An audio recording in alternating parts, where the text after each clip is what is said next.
is. Yeah, here it is. Another good book. We've departed from the Macmillan Handbook, haven't we, of psychology, to another male psychology book, Perspectives in Male Psychology, an Introduction, by Louise Liddon John Barry. And I have to say, it's a cracking book. It's a cracking read. It's so rich in all the aspects of being a man and masculinity, isn't it? I haven't read the whole book, but you actually have, and you've reviewed it, haven't you? So yeah, it was my pleasure to do that. Yeah. It really was. So I've got a little potted version that I'll just refer to. What was so really refreshing for me was that the authors depart from the taboo that's found across all the disciplines at the moment, critical theory. They're moving away from a socially constructed idea of masculinity. Not completely moving away, they don't throw the baby out with the bathwater, but they bring in evolution, biology, and humanistic philosophy. And I just think it puts so much muscle on the bones of masculinity. I thought of it as hairs on the chest and muscle on the bones of masculinity. It's refreshing. The balls have dropped. Yeah, it's really, really refreshing. It's obviously very male friendly. It's empathic. It's a lot of compassion.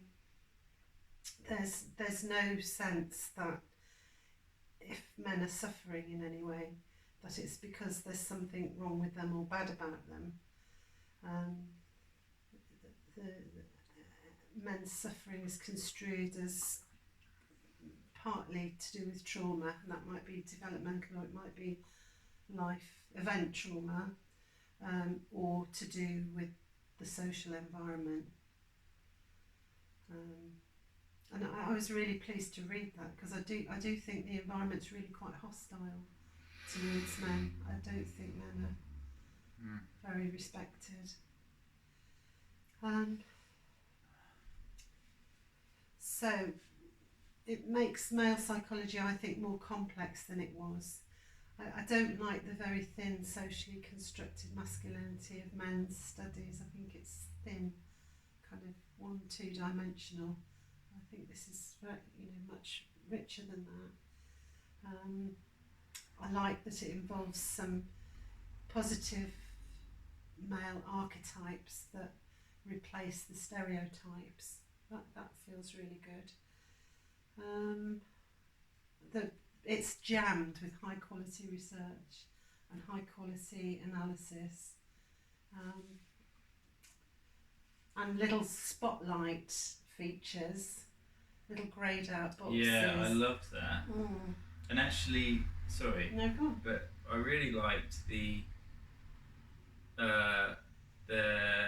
just their editing process, or how they lay out the chapters. So at the start they tell you exactly which points they're going to make, and then at the end they kind of do something similar at the end. So there's real clarity around the point of each chapter, because I notice when I read psychological literature, often I can kind of just get really lost, because when people are sort of weighing some evidence against the other evidence, and then there's sort of like these very nuanced, complicated, nebulous points, I just can't really hold on to anything. But anyway, so that you're right. You've got to kind of edit. You've got that skill, haven't you? Yeah, I suppose I do. I do think it's a kind of holding. This is what you're going to get. You get it, and then this is what we've given you. It's great. And it's good teaching, isn't it? Tell you once, tell you twice, tell you 3 times. Yeah. It's really good teaching technique. Yeah. Yeah, and I think of those little greyed out boxes that focus on a particular issue as shots, little shots of knowledge and information. Really helpful. Yeah. Yeah. And they're sort of quite. Well, I've only read on this chapter, but I'm sure it's the same with the other ones. They're kind of like the hot areas of, you know, how it might come up in normal life. You know, like the Santa Claus thing. We'll get onto that, but Yes. it's sort of like an illustration of how the issues actually present in normal people's lives, rather than this really esoteric kind of research thing where I can't really explain it to other people very easily. That's a really good point, Zac. It is applied before your very eyes, isn't it? Yeah. Yes, in really accessible ways. And I feel it's very reparative. You know, it is repairing a deficit model of masculinity. And I really recommend it. I think it's fab. Yeah, great. You happy with that as the intro to the book? And maybe I'll just talk a bit about the chapter that we're going to talk about today. Chapter. Great. Cool. Yeah. So, we didn't just go through from the beginning. We decided to jump in at child development, which is chapter 4. And I guess for me, I think the reason I wanted to do that is because I've got a young son, so it's sort of selfish reasons. But I also reflect, and I have been more and more during my career, I'm reflecting on how I became who I am, which, you know, there's all sorts of kind of strange things about me, as there are with everyone, and you know, some of it's good, some of it's kind of challenging for me and other people. And yeah, I had a child. I grew up in a single parent family, and that's one of the parts of this. And I've seen it in, you know, people I know in other family, that boys and young men are actually struggling. I can see it with my own eyes in my own life, so it's not just a theory for me. I worry about this, so I think that's what drew me to the chapter. It feels like this is the place that I want to grapple with, and I want to work with young men, and yeah, this is really, maybe this is where we can make a difference, the most difference, I guess, I hope. So yeah, what they do in this chapter is they look at a few different topics in child development. So one of them is toys. I really like that bit. It's quite well, we'll talk about it. It seems so clear. I've come across the research they mentioned ages ago, and I've talked about it, and people don't really like it. But it does sound compelling. It's about how we can see it in primates as well as, you know, Homo sapiens. Gender differences, sex differences with toys. Then they look at ASD, which is attention. Oh my god, no, what is it? ADHD and ASD. Autism, isn't it? Autism. Spectrum disorder, yeah. Autism spectrum disorder and ADHD, which are both more common in boys. And they look at parenting and early adverse experiences, and how they link to mental health and delinquency and criminality. And then fathers, so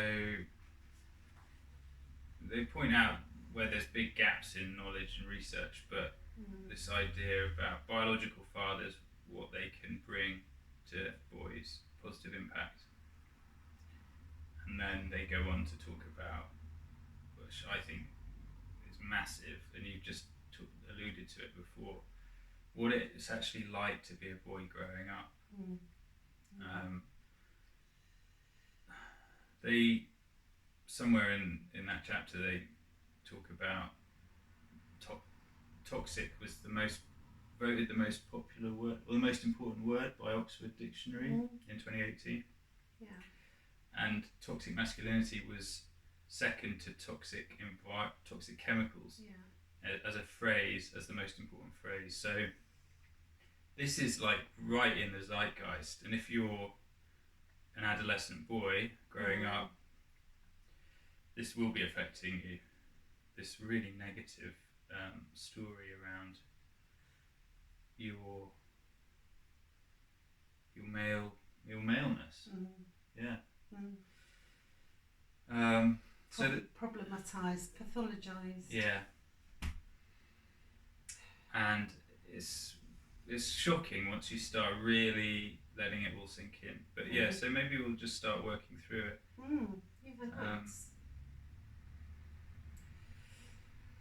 Yeah, so they start off with the toys, and they're saying there's loads of studies over the last century that have consistently shown that there are large sex differences in toy preference between boys and girls. And basically what it comes down to is boys seem to like things that move and girls seem to like things with faces. And the reason for that, well, the hypothesis is that the male sex is wired to track things, hunt things, and the female deep brain structures and archetypes are kind of geared towards nurturing. And so you get this phenomenon that you also see in chimpanzees in, what country was it? I can't remember, somewhere in Africa. But I think it's been shown a few times that chimpanzee infants play with bits of wood, and the males use it as a weapon, and the females use it as a little doll. Yes. And then they can't see any of the adult chimps transmitting this kind of practice of how to use a stick to the infants. And it happens with the females before and leading up to their first birth of their first offspring, and then it stops.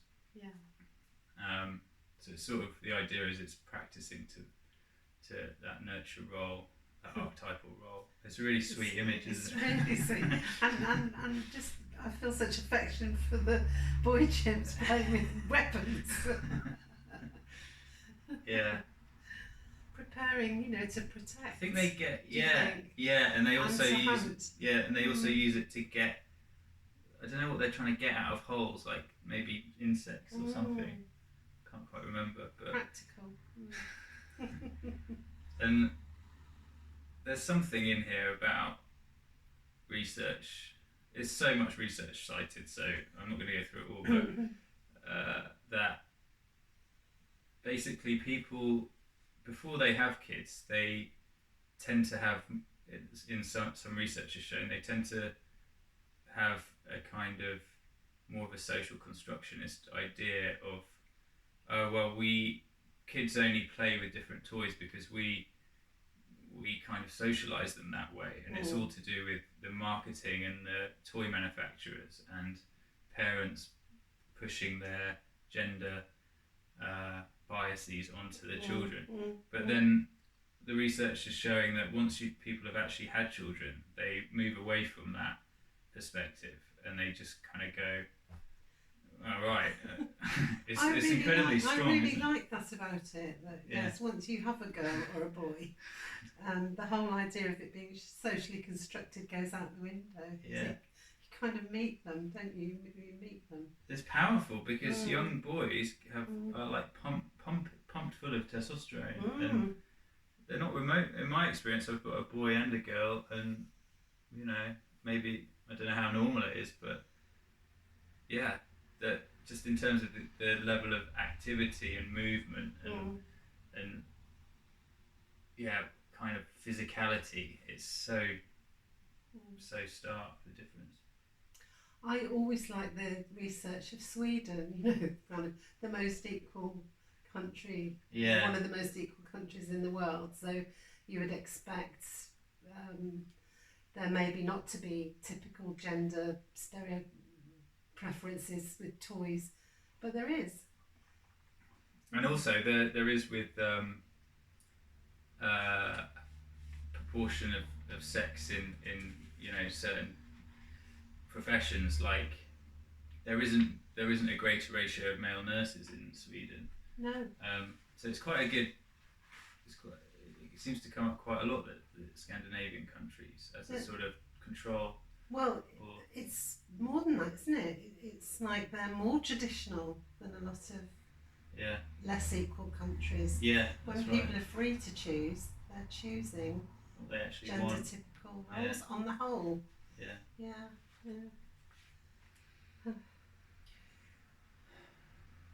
Yeah. So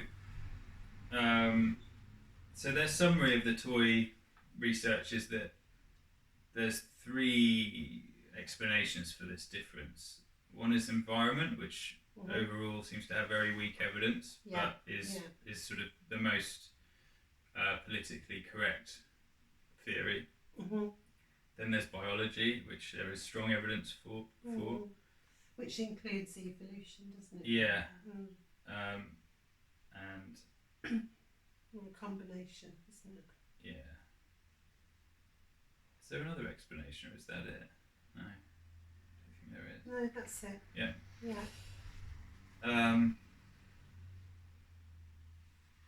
Yeah, so something really clicked for me when they started talking about like why boys might like playing with cars because of this innate tendency to track moving objects. It just really clicked.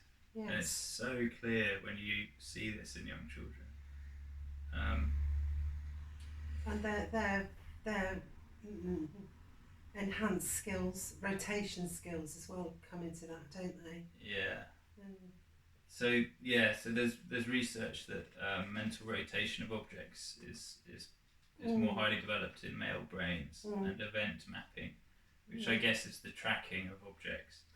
Yes, also, I had to look that up. I hadn't come across that. Is that what it means? I thought so. Yeah. And then mechanical reasoning, which is like wanting to understand how things function, whereas girls have this greater tendency to mutual gaze and process facial expressions, so they're more highly skilled in reading people. I was remembering my brother thinking of the mechanical reasoning. He would take everything to pieces, and very rarely would he put them back together again. But he did like taking things to pieces. That was kind of his favourite thing. Usually my things. Oh, God. Yeah, so they move on to development differences. So that it's very normal for boys to be delayed in language and memory compared to girls. And actually the neuroscience is kind of more dramatic than I realised. So brain connection pruning, which means, I guess, neuro pathways.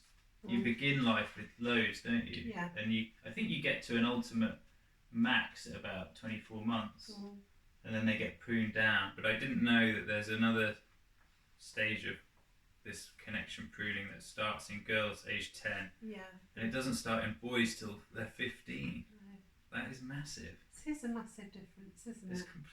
It's a totally different machine. Yeah, absolutely. It's just not the same thing. Mm. So, just boys are not the same as girls. No, they're not. The book, it's very clear about that, isn't it? Yeah, they're just not. But what I like about this book is they're not deterministic or reductionist in any way at all. They talk about a crossover. They talk about generally what the majority of males are like. while acknowledging that some women have those traits and some men have. Yeah, it doesn't feel partisan or vindictive or sort of it's just The word chivalrous came to my mind actually. It's got a chivalrousness about it in terms of, there was one particular thing in this chapter, it'll come to me, lost it. I just thought that's really generous towards women and inclusive of women, yeah. in a way that I find the critical theory approach not inclusive or generous towards men. Mm. You know. Yeah, that was my experience reading this. It's coming from a really good place. That's the feeling. Yeah, just another brain thing. I didn't know boys are 16 times more likely to be colourblind, and that affects learning. Fact, isn't it? Yeah, it's not noticed by schools on the whole. No. And then they're more likely to have ADHD. So that's hyperactivity, impulsivity, and distractibility. They talk about the factors that increase the chances of that.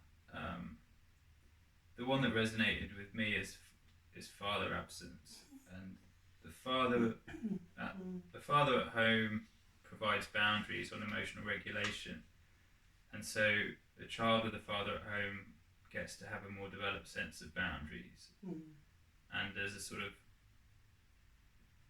triangulating effect. I think this came up in one of the chapters we talked through before, didn't it, in the Palgrave Handbook? Yeah. So if you're a child at home just with your mother, there's less opportunity for you to kind of individuate and learn that you're a separate entity. But if you have your father and your mother, then you experience two different personalities and energies, and you're also aware of this other entity, which is their relationship between the father and the mother, which you are not part of. Exactly. No. So you have to, well, you don't have to, but you just naturally grasp a deeper sense of your selfhood as you're developing. Yes. And that, so the theory goes, supports your emotional regulation and executive functioning. And I guess the lack of that is where the risk of developing ADHD symptoms come from. But they're also, well, there was trauma, isn't there? A particularly difficult birth. Yeah. I'm always interested in what people's birth was like, because I think it's such a formative experience. There's so much information imprinted on the brain about what the world's like, what other people are like, in that birth, those birthing moments. Yeah. And if it was dangerous or untimely or just anyway not straightforward, I think it tells people something about themselves and the world that's probably a bit negative. It's not a safe place, or you can't rely on others, or some things like that. So you get your clients to dig around what happened. Yeah, I do.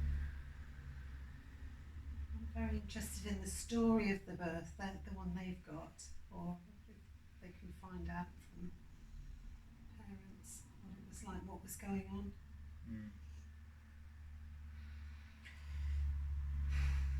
Yeah, on ADHD, so like you said, it could be a traumatic birth that is linked to increasing the chances of it, and then difficulties at home and father absence. But they also make the point that it's overdiagnosed.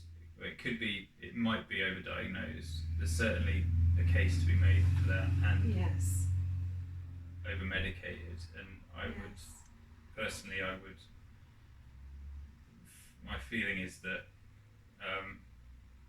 how many young boys would be absolutely fine if we actually gave them what they craved, which is male like mentoring and fathers, rather than just giving them pills. I just think that's and environments to run wild and free and wrestle in. and honour that. Yes. And there might be an adaptive thing here happening as well, which is in an environment where it's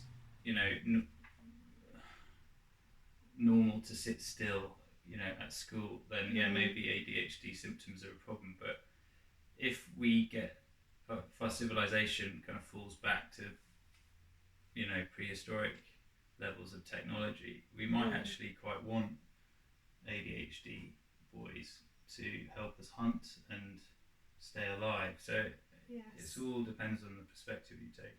Schooling is a feminized space now. Yeah. So in a way it's not a very reliable norm, base level of behaviour.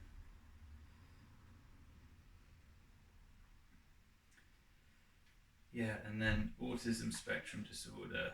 Autism is 4 times more likely in boys, and Asperger's is 9 times more likely. So this is about less ability to understand others' feelings and points of view, and preference of information and data over people. That's it. And are you familiar with the idea of the male wound? I read a really interesting book on this recently. So it's sort of about this idea, and it goes through case studies of great thinkers who are male, like Arthur Schopenhauer, and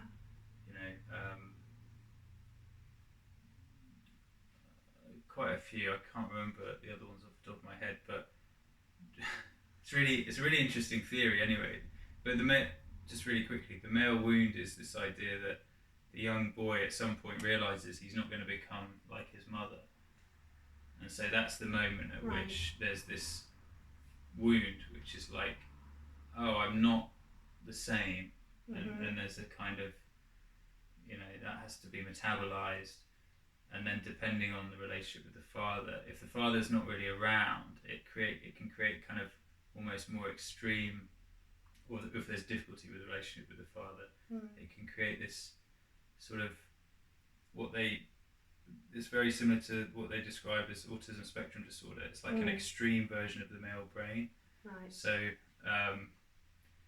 your passion is not, you don't find a wife and that's your passion. You tend to find an abstract field of work, like whatever it is, like literature or physics or so you philosophy. marry a or discipline arts of some kind, or and the question posed through that book is, why are all these great men, they all consistently had terrible relationships with women, because they often were sort of very suspicious and mistrustful. They felt unsafe around that connection and intimacy, and they married their discipline. Yes, and I can feel the lack of identification if there's not a father around, or not a present and engaged father around.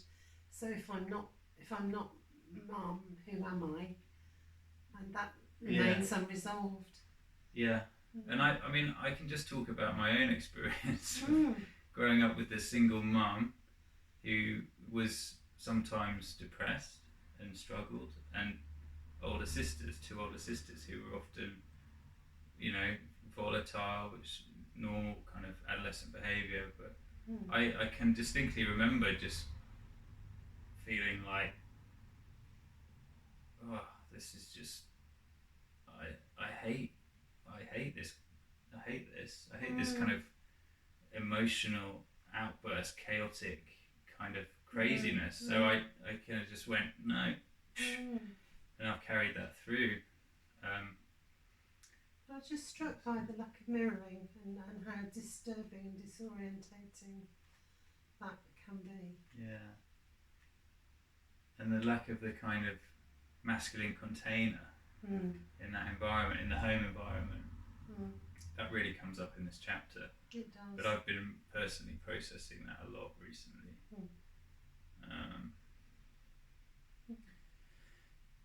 Yeah, and another thing, I wonder, I don't know, but I can relate to these symptoms of autism spectrum disorder, because one of the traits that can be really useful is attention to detail. And I used to be a sub-editor in newspapers, and would be quite fixated and obsessive over mistakes. I get really annoyed with my team if they made mistakes. Right. And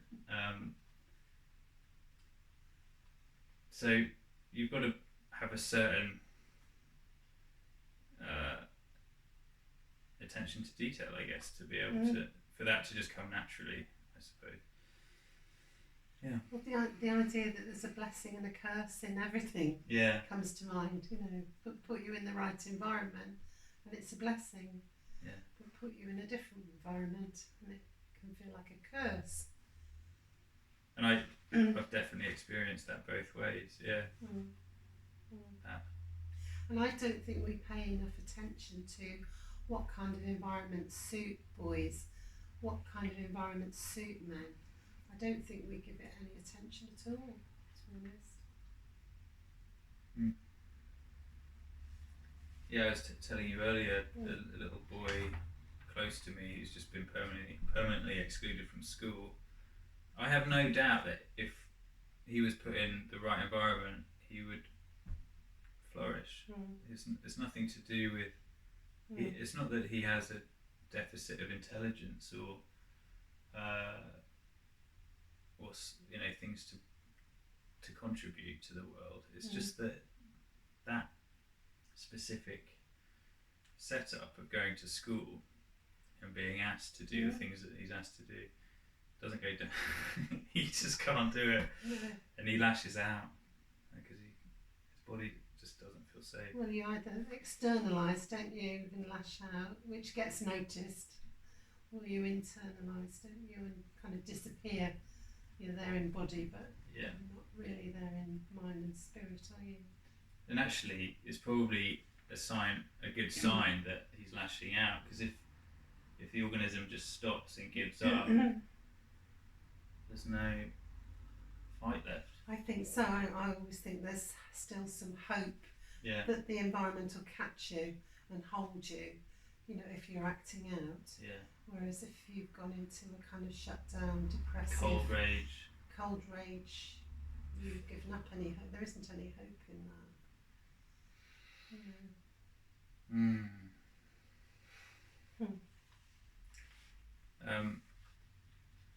I'm going through this, but I don't want to just take up all the space. If you want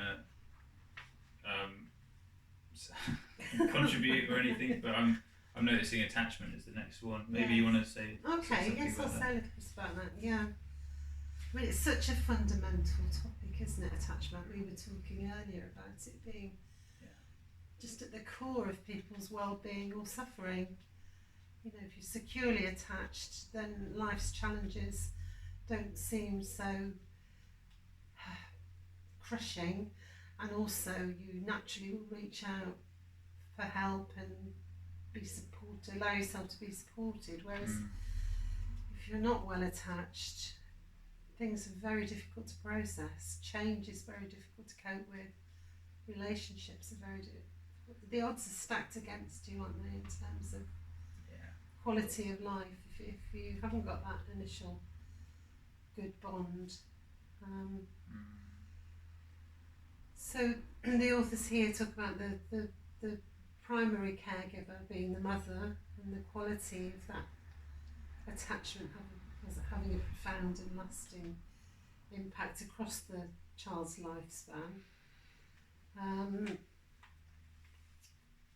Generally accepted, there are no sex differences in attachments in young children. But I really resonated with this, that at around 7 years of age, differences do begin to emerge. And with the boys being more likely to be avoidant, detached, look after their own problems independently, and girls being more likely to go and get some help. I suppose you could look at that in a adaptive prism, couldn't you? As Yes. okay, so if the males are hunters and fighters, then there has to be an inbuilt sense of self-reliance. Yes. Yeah. And again, if they're protector and provider, similarly, maybe self isn't at the centre of a man's world in a way that it might be. There's very interesting, a slight tangent, but there's very interesting ideas in the, there's a whole space on YouTube and things around men looking for wives or girlfriends and vice versa. And this idea I keep kind of coming across it, that that women say they want men to be open and vulnerable, but actually they find it kind of repulsive as well. If a woman's looking for a husband, she kind of needs him to be the container ultimately. And if he just goes on and on about how he's like feeling a bit down and can't quite get his shit together and tidy the garage or something, it's just like, I'm not really sure I want to have a family with you. Kind of like, it's not that attractive. Or can lead to ambivalence, can't it? Yes. Yeah. And one of the most striking things from this section of the chapter is the link with attachment and delinquency, isn't it? And particularly fatherless, how prone fatherless children are to becoming criminals. And there's some very interesting statistics, if I can find them, about the percentage of males in prison who were without a father. It's very high, isn't it? It was 74 or something yes, like that. In the 70s, definitely, yes. It says, in terms of delinquency, attachment to mothers was more important for girls, attachment to fathers was more important for boys. That makes sense, So the bit on family, environment and delinquency is probably in there what you're looking for. Right. And insecure attachment with suicidality. We know that three quarters of all suicides, is it 3/4? Yeah. A male. 3 and 4. Yeah. Yeah. And I came across a statistic that about a third are men who are in crisis over child contact. Really? So a third of those. Yes. Yeah. I really get it. I mean, this is a kind of area of great interest and expertise of yours, isn't it? Understanding the trauma of being alienated from and father from child and child from father. And the aggravating factor of just misunderstanding around masculinity, the sort of the feeling of isolation, as well as the trauma of ruptured attachment with your child, but the sort of cultural blindness to that it is a trauma, because that I have no doubt that plays a key role in all those suicides. I think there's a huge desensitisation towards how fathers feel who are kind of involuntarily separated, and how children feel in a way that if you separated their mother from them, they'd be hell up. I mean, this is an interesting line. It says a meta-analysis concluded that the death of a parent may have an impact on delinquency, though not as strong as the impact of loss of a parent through divorce or family separation. Yes, that's really interesting, isn't it? So there's something around the finality of death and be able to grieve that, but when, especially if parents are in a protracted legal fight over child contact, so your father is not in your life, but he's also not in your life, and it's not getting resolved. So it's sort of this kind of ongoing, just unclear state. So it's sort of very ambivalent, and I don't Yes. think people can begin to process the loss and the grief of what they are, what they have already lost, and what they're losing ongoing, because it's not clear if there's no reconciliation, and that's the bit that I'm really interested in at the moment, is how that feels. I mean, I've seen it destroys people because you can't get on with anything. No, you're kind of suspended in a limbo, but a very agitating, distressing, Sort of haunting. Haunting. That's a good word. Yeah. Haunting limbo.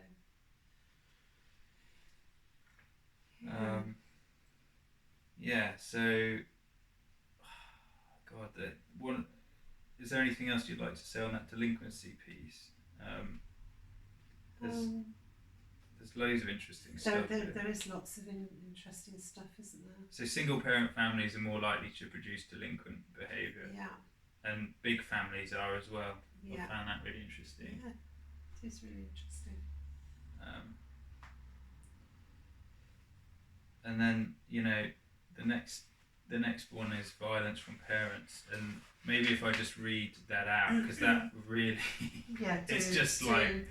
it's basically the opposite of what we get told. So data collected from child, and I don't mean to sound like sort of gleeful about this, because it's horrible, but it just shows you how mainstream perceptions of gender, domestic abuse, and all this sort of stuff is just it's an eye opener, isn't it? So data collected from child welfare agencies in the US found that of the 3.5 million children who received a Child Protective Services investigation, 53.5% of child abuse and neglect were perpetrated by women.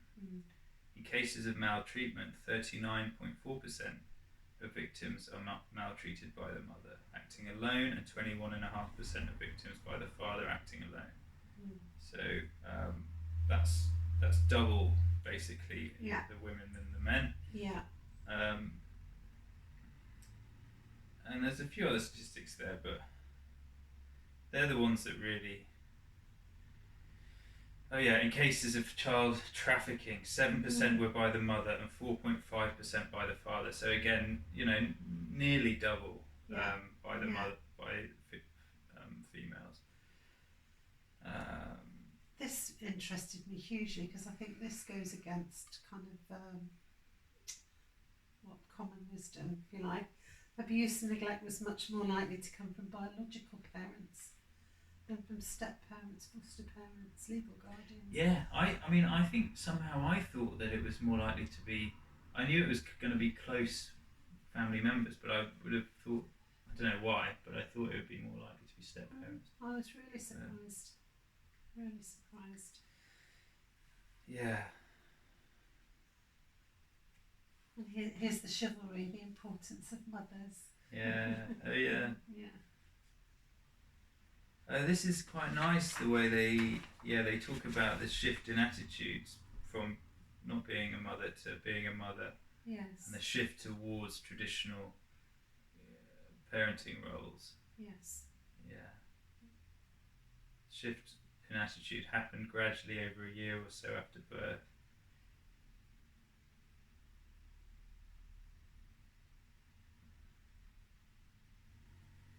Yeah. But men's attitudes to traditional family roles were largely unaffected by becoming a father. Yes. So I can start to sort of see that there's this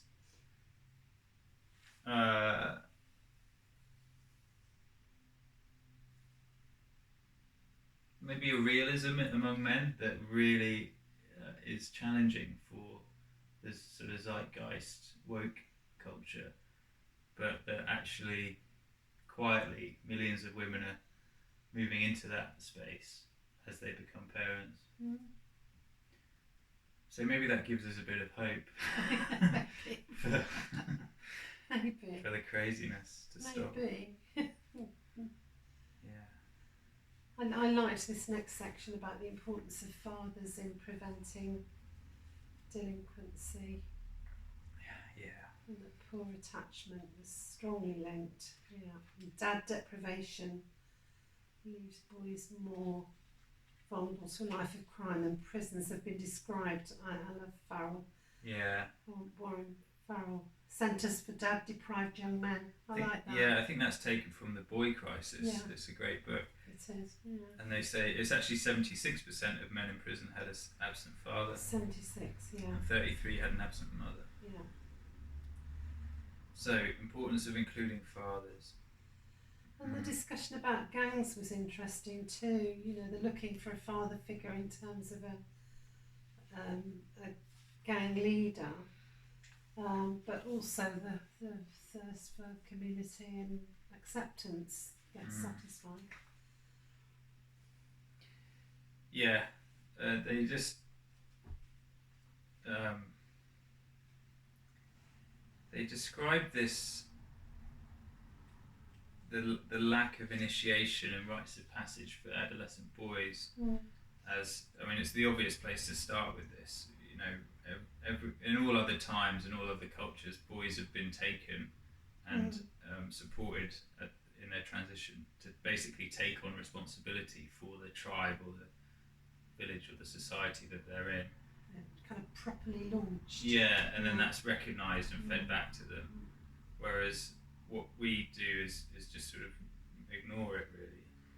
And they say this has been described as a systemic pathology in our understanding of what being a man and being a father entail. And that resonates with me. I think this is really at the core of the crisis that we're largely in denial about. But you can see so much evidence of it coming out sideways all over the place, like with suicide, homelessness, drink and drugs, broken families and crime and all the rest of it. Quite. Depression. I find this look a bit interesting as well, that about fathers who don't join in their boys' leisure activities at age 12. That's a predictor of crime in adulthood, and possibly due to the son compensating by showing off to peers, you know, displays of aggression. I thought that was really interesting. That's very nice. Yeah.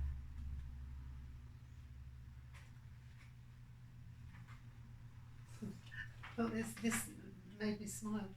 Criminal fathers can influence sons into criminality. Though I was very thankful to read that it's rare for criminal men to go being criminal with their dad. Yeah.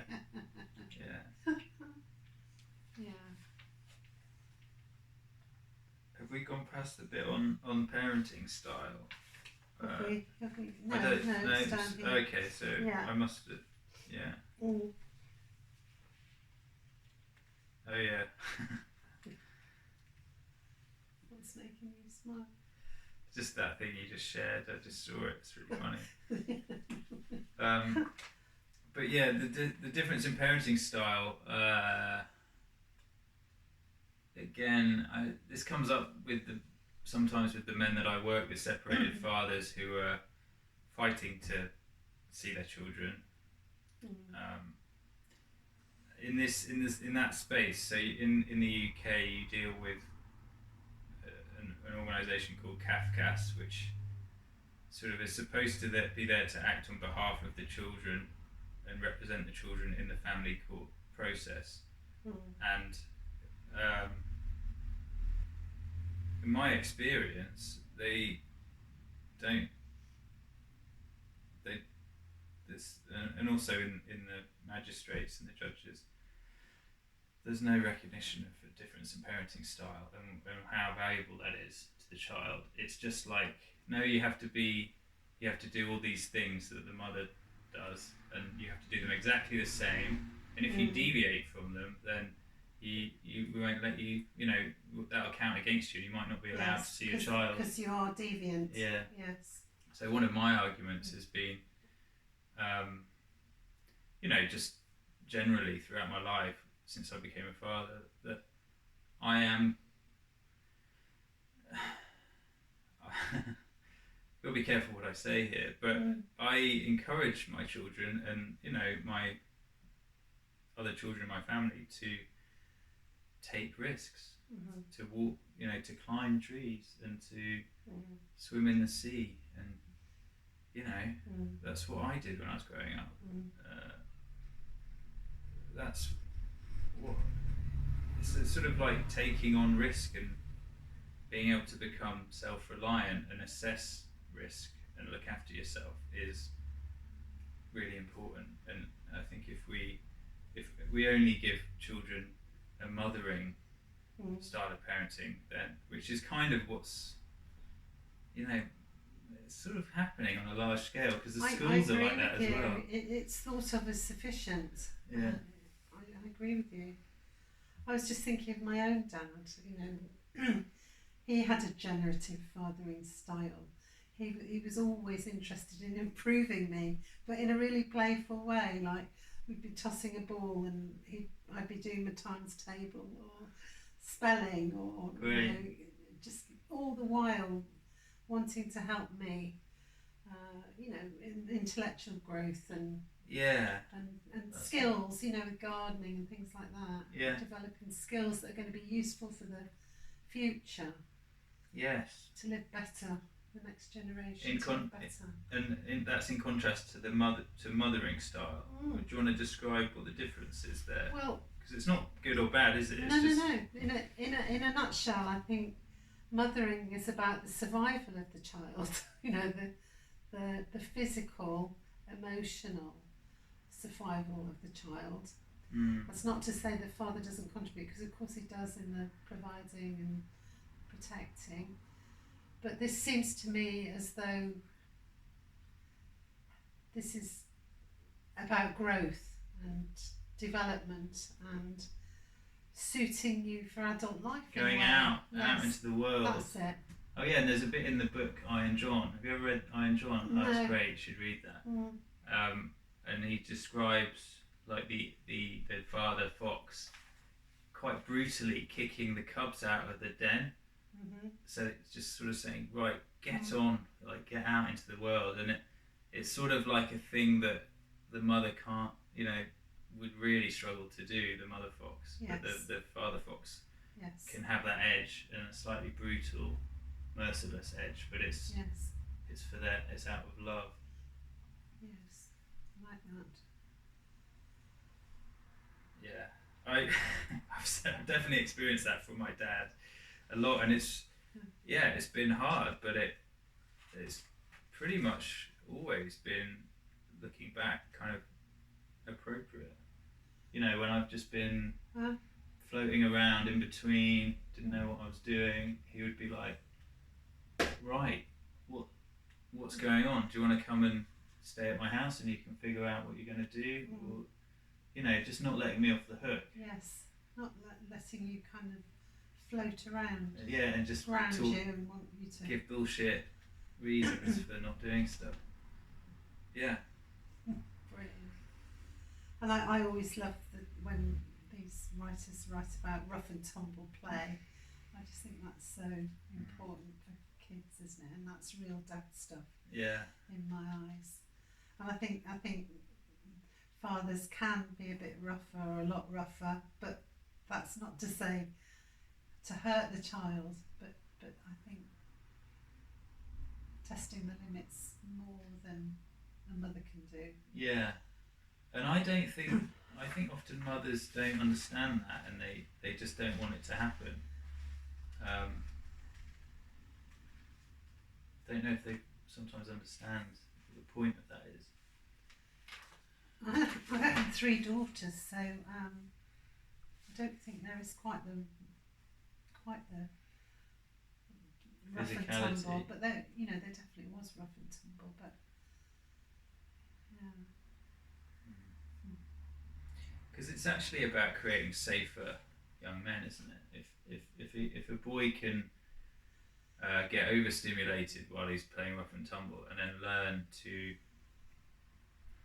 not act out and lash out, then that's sort of building a kind of resilience inside to that's protective to others, because he can down regulate and he can keep his prefrontal cortex online and That's it. stay in control.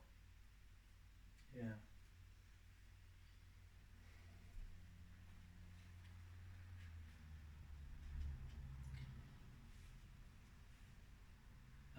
The next one is something I hadn't really thought about, but I found it quite shocking.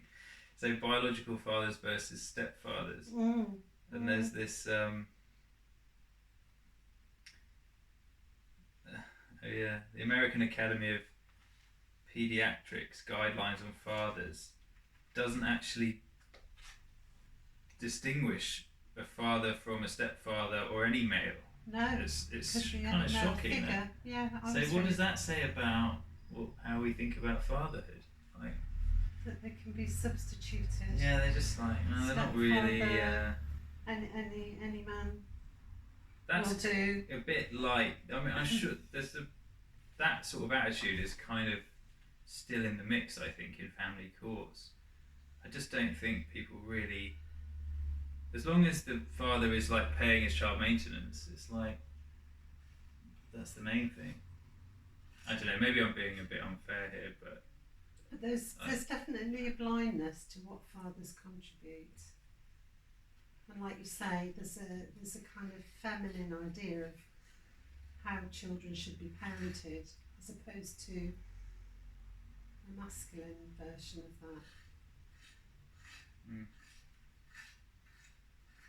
Adolescent children of highly involved biological fathers had significantly fewer behavioural problems. Yes. On the outcomes measured, which were externalizing behaviour such as arguing and lying, delinquency, negative feelings such as sadness, nervousness, and tiredness. That really got to me. Actually, that one. I just thought, wow, tiredness. Yeah.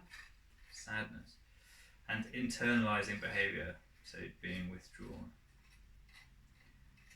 I mean, it's really well documented in the boy crisis, Warren Farrell's book, but that direct link between like the felt experience of well-being or just feeling like shit all the time, like the direct link between how much your dad is engaging in your life physically or not, it's profound. It's not just about life chances, it's also about how shit you feel all the time.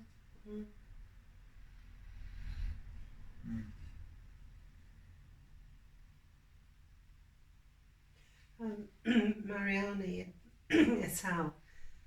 Enforcement of rules is easier in households with biological fathers. Yeah. I thought it was really significant. Really significant. Yeah. They also found that even when there was a divorce, children who had a biological father present were less likely to be obese. Yeah. Because of the enforcement of rules. Yeah. And then they have one of these sort of pop-out boxes or whatever you want to call it on parental alienation. And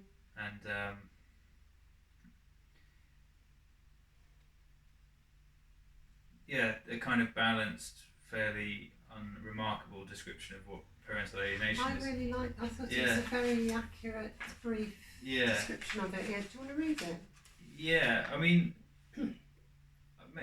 I do. I also want to say that I went to the Women's Aid website because I know there's been ongoing. Oh, has that already been an hour? That's an hour. Okay, we'll do another 5 or 10 minutes maybe. Sure. Oh, how interesting. Yeah, Women's Aid and organisations like it have been fighting in the UK because there's this domestic abuse bill going through Parliament and the House of Lords, and they've been trying to basically make sure that parental alienation is not a thing that's allowed to be recognised. And I thought it would be good to read out a paragraph from their website on why they think that. as well. But yeah, should we maybe? Do you want to read out the parental alienation from the authors of the book? Okay, yes. So parental alienation occurs when one parent creates a negative narrative about the other, either deliberately in order to harm the other parent or inadvertently. This often happens in the context of family breakdown. I think that's enough to. Okay, yeah. So so this blog on the Women's Aid website is called Parental Alienation: A Dangerous and Harmful Concept. The concept is not only being used within the family court system, worryingly, it has crept into debates around the Domestic Abuse Bill, as members of the House of Lords have tried to include it in the first ever statutory definition of domestic abuse in this new law. Whilst the government has rejected these calls, there is still a real risk that the phrase alienating behaviours will end up in guidance underpinning the bill. This risks legitimising a concept that is not rooted in any robust evidence, but which has devastating impacts on women and children experiencing abuse. It's interesting because I agreed with the title, parental alienation, a dangerous and harmful concept, but for very different reasons. How can it be harmful to women and children? What are they saying? Well, their main thesis is that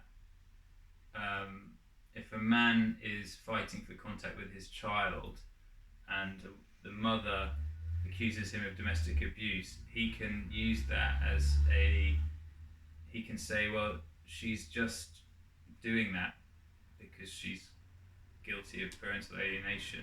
Mm-hmm. So almost like everything you throw at me is more evidence for my argument. I see. And that's what happens in an adversarial court system. So I just find it extraordinary that Women's Aid just seem to completely deny that there is anything there to worry about. They're just, it's only, according to them, from what I read, it's only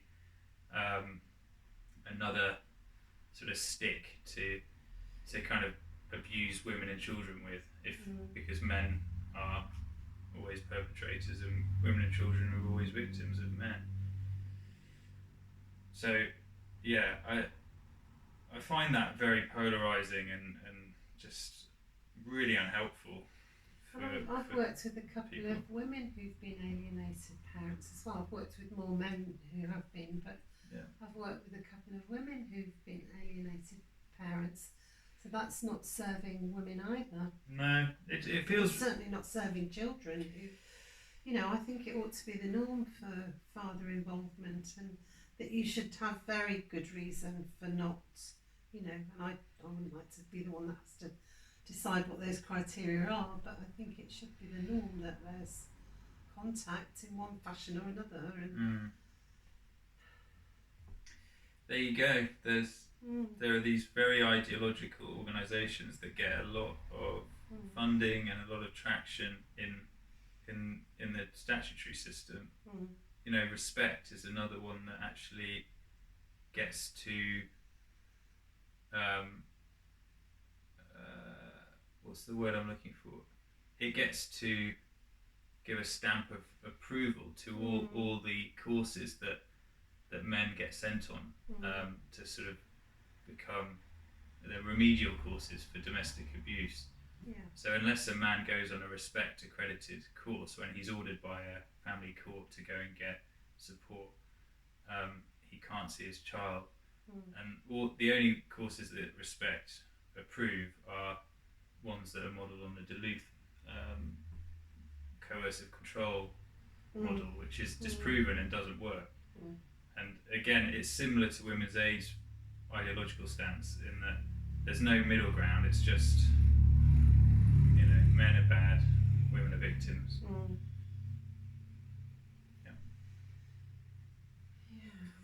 All the while there's so many broken-hearted men about and broken-hearted children as a result. Yeah. And the next section is called the negative discourse on masculinity. Yeah. Yeah. What is it actually like growing up in a culture that distrusts masculinity? The double bind comes up loads here. So one of the things they describe is in an Australian high school, a boy who asked why girls can touch and kiss boys without asking, but not vice versa, was shut down. Yeah. In a discussion in a Baltimore high school of male power and privilege, boys found they were shut down when they asked about the double standard of girls being allowed to hit boys, but not vice versa.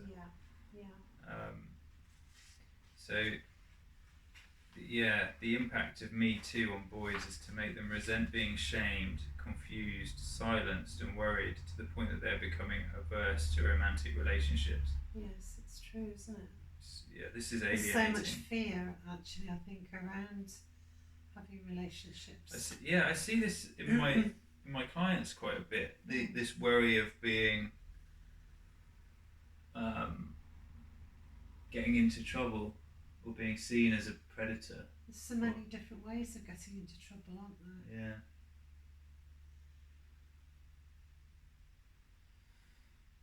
Feels as though romantic relationships are so highly structured. What's allowed, what isn't. That I can really feel the anxiety of boys in particular. Yeah, I really don't envy them. I'm kind of glad I'm at the age I am. For God's sake, don't be spontaneous. That could get you into loads of trouble. God. Yeah, I mean, it would just be safer to opt out, wouldn't it? And there doesn't feel like there's any forgiveness available. You know, there's any kind of, you made a mistake or... Yeah, and also, you know, you might think you're okay, and then something comes up from 2 years ago on social media, or someone decides they actually, you know, I think your behaviour after that party last year was abusive. I've just decided that. Yeah. It's a risky business, being a young man who wants to be in a romantic relationship. Yeah, or maybe he doesn't, and he just wants to have some sexual experiences. I mean, good luck. Yeah. I mean, he'd probably go to a prostitute so now. That's so true. I mean, I remember being a teenager. I didn't want a relationship. I wanted to have sexual experiences and make, you know, discoveries. There's nothing pathological about that. No. So true. And I think, you know, a point that Jordan Peterson makes a lot is that women and girls have so much sexual power over men, and especially at that age, when you're a teenager, it's terrifying. The girls have control. Before, haven't we, about the man having to risk rejection and do the initiating. However liberated we're all supposed to be, it still is generally the male that initiates and risks rejection. Yeah. From going out, being kissed, having sex. I think you told me once there's a great long list of those. Or somewhere I read a great long list of those different stages of relationship where men have taken the initiative, moving it forward. And you know, at any stage they'll just be shut down. Yeah. Yeah, because you ask a woman to marry, you get down on one knee, and she could just say no. Yeah. And then that's fair enough. You have to sort of jog on. Yeah. Yeah. But I don't think that's kind of acknowledged or the other thing is respected. No, but about young men and boys. There's something kind of subtle that I've experienced in my own life in different relationships, which is that it feels almost like kind of, normal for women to turn down sex if they're not in the mood. But if a man does it, in my experience, if a man does it the other way around, it's sort of like really hurtful or something.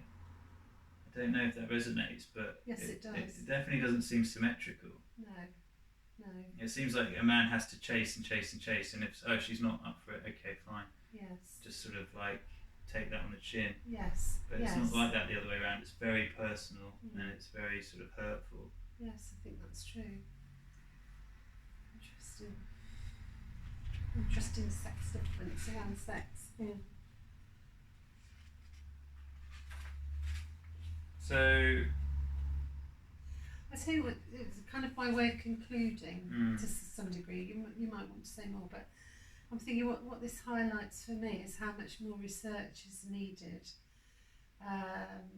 into, for example, the positive aspects of fathers and to differentiate them from stepfathers and any other male figure. Almost like a protected It's the thing I'm looking for. Status. Yes. Protected status. Yes.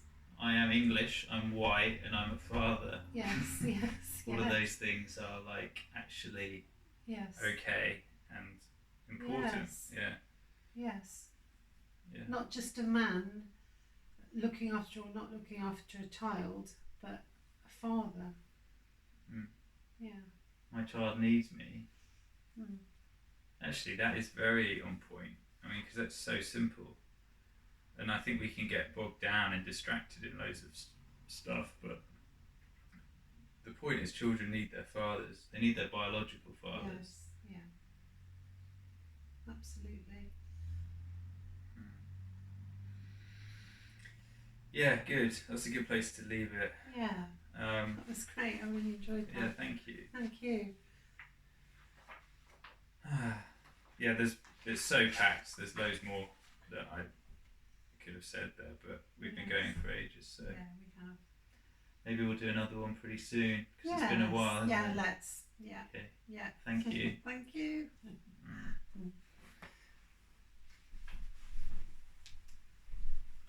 Wow, it's only just still going.